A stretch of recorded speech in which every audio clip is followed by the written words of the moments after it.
नमस्कार दोस्तों। आज हम लेकर आए हैं आपके लिए पॉलिटिकल साइंस से संबंधित कुछ एक महत्वपूर्ण प्रश्नोत्तर जो बार बार परीक्षा में पूछे जाते हैं और आपको इन्हें ज़रूर देखना चाहिए और अंत तक देखना चाहिए। प्रश्न नंबर 1 है, भारतीय संविधान सभा की प्रथम बैठक कब हुई थी? भारतीय संविधान सभा की प्रथम बैठक 9 दिसंबर 1946 को हुई थी। नेक्स्ट है, संविधान सभा का अस्थायी अध्यक्ष कौन था? संविधान सभा का अस्थायी अध्यक्ष डॉक्टर राजेंद्र प्रसाद थे। नेक्स्ट है, संविधान सभा का अस्थायी अध्यक्ष कौन था? तो डॉक्टर सच्चिदानंद सिन्हा को संविधान सभा का अस्थायी अध्यक्ष बनाया गया था। नेक्स्ट है, संविधान सभा की प्रारूप समिति के अध्यक्ष कौन थे? तो संविधान सभा की प्रारूप समिति का गठन 29 अगस्त 1947 को हुआ था और इसके अध्यक्ष थे डॉक्टर भीमराव अंबेडकर।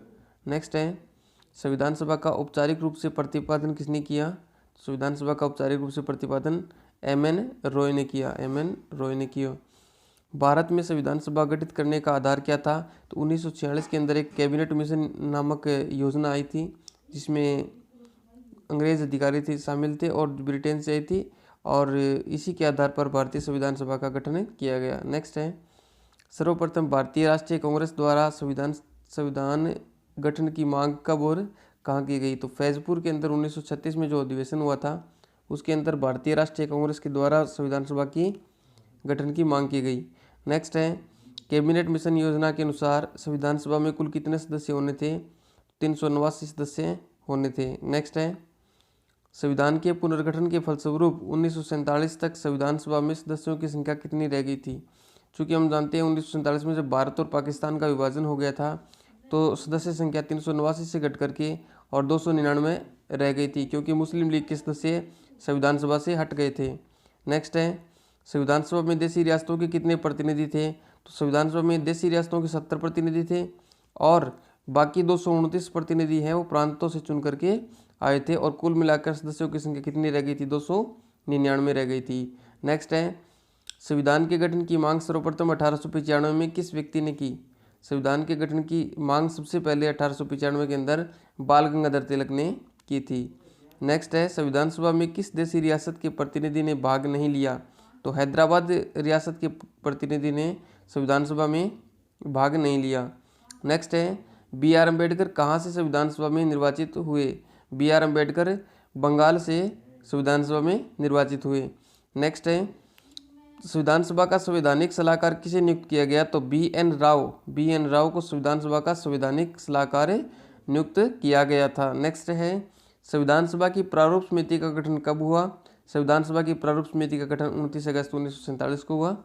नेक्स्ट है, संविधान की प्रारूप समिति के समक्ष प्रस्तावना का प्रस्ताव किसने रखा? तो प्रस्तावना का प्रस्ताव जवाहरलाल नेहरू जी ने रखा था। नेक्स्ट है, संविधान सभा का पहला अधिवेशन कहाँ हुआ? संविधान सभा का पहला अधिवेशन दिल्ली के अंदर हुआ। नेक्स्ट, संविधान सभा का चुनाव किस आधार पर हुआ? तो संविधान सभा का चुनाव वर्गीय मताधिकार के आधार पर हुआ। नेक्स्ट है, संविधान सभा की रचना हेतु संविधान का विचार प्रस्तुत किसने किया? स्वराज पार्टी ने 1924 के अंदर संविधान सभा के गठन हेतु संविधान सभा का विचार दिया था संविधान को बनाने के लिए। नेक्स्ट है, संविधान को बनाने में कितना समय लगा? संविधान को बनाने में 2 वर्ष 11 माह और 18 दिन का वक्त लगा। नेक्स्ट है, संविधान में कितने अध्याय हैं? तो संविधान के अंदर 22 अध्याय हैं और 12 अनुसूचियां हैं, ये आप ध्यान रखिएगा। नेक्स्ट है, संविधान सभा में कितनी अनुसूचियां हैं? तो 12 अनुसूचियां हैं। नेक्स्ट है, संविधान के सभी निर्णय किस आधार पर लिए गए थे? संविधान के सभी निर्णय सहमति और समायोजन के आधार पर लिए गए थे।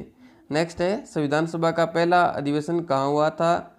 तो संविधान सभा का पहला अधिवेशन दिल्ली के अंदर आयोजित हुआ था। नेक्स्ट है, भारत का संविधान भारत को किस रूप में वर्णित करता है? तो भारत का संविधान भारत को राज्यों के संघ के रूप में वर्णित करता है। इस राज्य के अंदर, इस भारत के अंदर अन्य राज्य बन सकते हैं लेकिन कोई भी राज्य भारत को छोड़कर अलग नहीं हो सकता। नेक्स्ट है, भारतीय संविधान के अनुसार राजनीतिक शक्ति का आधार क्या है? भारतीय संविधान के अंदर राजनीतिक शक्ति अंतिम रूप से किसके पास है? भारतीय जनता के पास। भारत के संविधान की प्रस्तावना के अंदर भी लिखा गया है कि हम भारत के लोग यानी भारत की जनता के बारे में बताया गया है। नेक्स्ट है, भारतीय गणराज्य का संवैधानिक अध्यक्ष कौन होता है? तो भारतीय गणराज्य का संवैधानिक अध्यक्ष राष्ट्रपति होता है। और अगर आपसे पूछ लिया जाए वास्तविक अध्यक्ष कौन होता है? तो वास्तविक अध्यक्ष प्रधानमंत्री होते हैं। नेक्स्ट है, संविधान में वर्णित मौलिक अधिकारों की रक्षा कौन करता है? तो संविधान में वर्णित मौलिक अधिकारों की रक्षा सर्वोच्च न्यायालय करते हैं। नेक्स्ट है, मिनी कॉन्स्टिट्यूशन किसे कहा जाता है? तो 42वें संविधान संशोधन को भी मिनी कॉन्स्टिट्यूशन या लघु संविधान कहा जाता है, क्योंकि इसके अंदर बहुत सारे संशोधन हुए थे और महत्वपूर्ण संशोधन हुए थे। नेक्स्ट है, संविधान का आरक्षक किसे बनाया गया है? उच्चतम न्यायालय को संविधान का आरक्षक बनाया गया है। यदि संविधान के अंदर कोई भी ऐसा प्रस्ताव सरकार लेकर आती है जो न्यायोचित नहीं है तो उच्चतम न्यायालय उस पर रोक लगा सकता है। नेक्स्ट है, संविधान की आत्मा किसे कहा गया है? प्रस्तावना को संविधान की आत्मा कहा गया है। नेक्स्ट है, भाषा के आधार पर कौन सा राज्य गठित किया गया था? तो 1956 के अंदर भाषा के आधार पर पहला राज्य गठित किया गया था, वो था आंध्र प्रदेश। नेक्स्ट है, दादरा और नागर हवेली भारत में शामिल करने से पूर्व किसके उपनिवेश थे? तो ये पुर्तगालियों के उपनिवेश थे। नेक्स्ट है, मौलिक अधिकार कितने हैं? मौलिक अधिकारों की संख्या 6 है। नेक्स्ट है, संविधान में कितने मूल कर्तव्यों का उल्लेख किया गया है?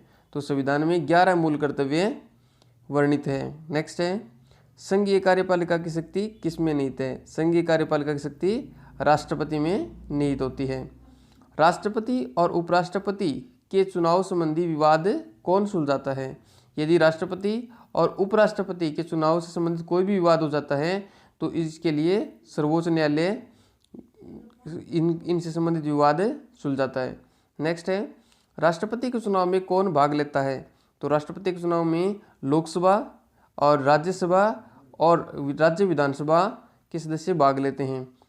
लेकिन ध्यान रखने वाली बात यह है, न तो लोकसभा और राज्यसभा में मनोनीत सदस्य भाग नहीं लेते हैं, न ही राज्य विधानसभाओं के मनोनीत सदस्य इसमें भाग लेते हैं। नेक्स्ट है, भारत का सर्वोच्च सेनापति कौन होता है? तो भारत का सर्वोच्च सेनापति होता है जो तीनों सेनाओं का सेनापति किसे बताया गया है? राष्ट्रपति को बनाया गया है। नेक्स्ट है, संसद की स्वीकृति के बाद राष्ट्रपति शासन कितने दिन तक प्रभावी रहता है? तो संसद की स्वीकृति के बाद जो राष्ट्रपति शासन है वो 6 माह तक प्रभावी रहता है। नेक्स्ट है, सार्वजनिक धन का संरक्षक किसे कहा गया है? तो सार्वजनिक धन का संरक्षक नियंत्रक और महालेखा परीक्षक को कहा गया है। नेक्स्ट है, सर्वप्रथम पंचायती राज व्यवस्था को किस राज्य में लागू किया गया था? तो सर्वप्रथम पंचायती राज व्यवस्था को जवाहरलाल नेहरू ने 2 अक्टूबर 1959 को नागौर राजस्थान के अंदर लागू किया था। नेक्स्ट है, संविधान में प्रथम संशोधन कब हुआ था? तो संविधान में प्रथम संशोधन 9वीं अनुसूची जोड़ी गई थी और ये कब जोड़ी गई थी? 1951 में जोड़ी गई थी। नेक्स्ट है, भारत का पहला आम बजट 1952 में किसने प्रस्तुत किया था? तो भारत का पहला आम बजट पी.के. सन्मुख सेठी ने 1952 में प्रस्तुत किया था। नेक्स्ट है, भारतीय संविधान में किस अनुच्छेद को संविधान की आत्मा के नाम से जाना जाता है? तो मौलिक अधिकारों से संबंधित है अनुच्छेद 32, वो उसे भारतीय संविधान की आत्मा कहा जाता है। नेक्स्ट है, प्रधानमंत्री का सचिवालय किसके अधीन होता है? तो प्रधानमंत्री का सचिवालय गृह मंत्रालय के अधीन होता है। नेक्स्ट है, भारत का मैग्ना कार्टा संविधान के किस भाग को कहा जाता है? तो भारत का मैग्ना कार्टा संविधान के भाग 3 को कहा जाता है, क्योंकि इसके अंदर मूल अधिकारों का वर्णन है। और मैग्ना कार्टा उस अधिकार पत्र को कहते हैं जो 1215 के अंदर ब्रिटेन के राजा जॉन ने ब्रिटेन वासियों को दिया था। ब्रिटेन के राजा हुए थे जॉन, उन्होंने 1215 के अंदर ब्रिटेन के वासियों को उनके अधिकार दिए थे और उसे मैग्ना कार्टा कहा गया था। तो भारत का मैग्ना कार्टा किसे कहा गया है? संविधान के भाग 3 को कहा गया है। नेक्स्ट है, जब भारत स्वतंत्र हुआ उस समय ब्रिटेन के प्रधानमंत्री कौन थे और किस पार्टी की सरकार थी? तो उस समय ब्रिटेन के प्रधानमंत्री क्लीमेंट एटली थे और लेबर पार्टी की सरकार थी। नेक्स्ट है, कौन ऐसे राष्ट्रपति निर्वाचित हुए थे जिन्होंने कांग्रेस का स्पष्ट बहुमत होते हुए भी निर्दलीय उम्मीदवार के रूप में चुनाव में सफलता प्राप्त की थी? तो वी गिरी ऐसे उम्मीदवार हुए थे जिनके पास कांग्रेस का स्पष्ट बहुमत था, लेकिन उसके बाद भी वो निर्दलीय उम्मीदवार बने और उनमें चुनाव में उन्हें सफलता मिली। धन्यवाद दोस्तों, चैनल को लाइक करें, सब्सक्राइब करें और वीडियो को शेयर करें। धन्यवाद।